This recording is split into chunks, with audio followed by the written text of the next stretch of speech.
Selamat datang di Facebook Tante Yuni. Sejarah kota Banda Neira, kota kecil yang jadi rebutan bangsa besar. Di sebuah gugusan pulau kecil di Laut Banda, Maluku Tengah, berdiri sebuah kota tua yang pernah menjadi pusat perhatian dunia, Banda Neira. Siapa sangka, kota kecil yang damai dan tenang ini dulu menjadi ajang perebutan bangsa-bangsa besar seperti Portugis, Belanda, dan Inggris. Semua karena satu hal, rempah-rempah. Dari tanah inilah pala, rempah langka dan bernilai setara emas, tumbuh subur dan menjadi incaran dunia. Kisah Banda Neira bukan hanya tentang perdagangan, tetapi juga tentang perjuangan, keserakahan, dan keteguhan hati rakyat yang mempertahankan tanahnya. Berabad-abad lalu, jauh sebelum penjajahan datang, masyarakat Banda hidup tenteram. Mereka berdagang pala dan fuli, dua hasil bumi yang sangat berharga di masa itu. Dalam dunia kuno, rempah-rempah ini dipercaya memiliki kekuatan penyembuhan, pengawet makanan, bahkan simbol kemewahan bagi bangsawan Eropa. Karena itu, harga pala bisa mencapai lebih tinggi dari emas. Sekitar abad ke-16, datanglah bangsa Portugis, pelaut-pelaut dari Eropa yang mencari jalur rempah. Mereka tiba di Banda Neira dan segera menyadari betapa kayanya tanah ini. Namun, hubungan dagang yang awalnya damai lambat laun berubah menjadi penjajahan. Portugis ingin memonopoli perdagangan pala, dan ketika rakyat Banda menolak, muncullah pertentangan yang berdarah. Beberapa dekade kemudian, datanglah Belanda dengan perusahaan dagangnya, VOC. Mereka berambisi menjadikan Banda Neira sebagai pusat monopoli rempah-rempah dunia. Untuk mewujudkan ambisi itu, Belanda melakukan tindakan kejam, membantai sebagian besar penduduk Banda pada tahun 1621 di bawah pimpinan Gubernur Jenderal Jan Pieter Zoonjun.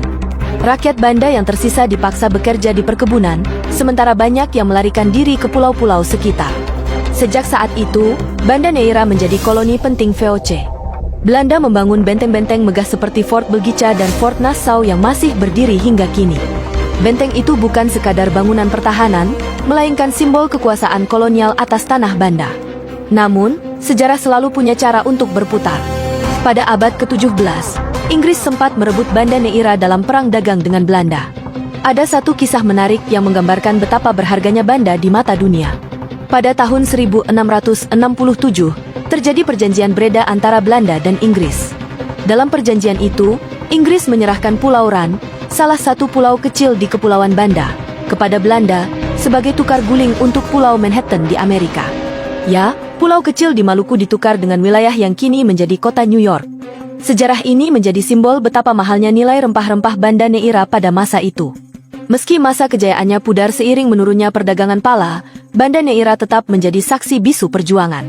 Di abad ke-20, Belanda mengasingkan beberapa tokoh pergerakan Indonesia ke pulau ini, seperti Sultan Syahrir, Muhammad Hatta, dan Iwa Kusuma Sumantri.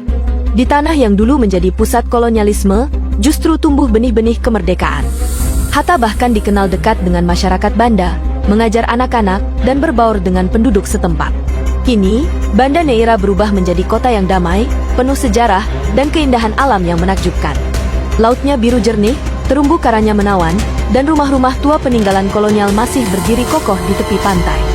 Meski kecil, Banda Neira menyimpan kisah besar tentang perjuangan, ketamakan, dan kebangkitan bangsa.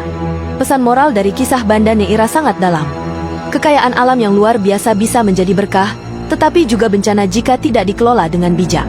Bangsa yang tidak menjaga tanah airnya akan menjadi incaran bangsa lain. Namun, rakyat yang bersatu dan berpegang pada nilai keadilan akan selalu menemukan jalan menuju kemerdekaan. Sahabat Facebook Tante Yuni yang berbahagia, kota Banda Neira mengajarkan kita bahwa kejayaan sejati bukan diukur dari luas wilayah atau kekayaan alam, tetapi dari kekuatan hati rakyatnya yang mampu bertahan di tengah cobaan sejarah. Kalau kamu bangga dengan sejarah bangsa Indonesia dan ingin dunia tahu betapa hebatnya Nusantara, jangan lupa komen, like, dan bagikan kisah ini di Facebook Tante Yuni. Biarkan semakin banyak orang menyadari bahwa dari kota kecil pun, lahir sejarah besar yang mengubah dunia.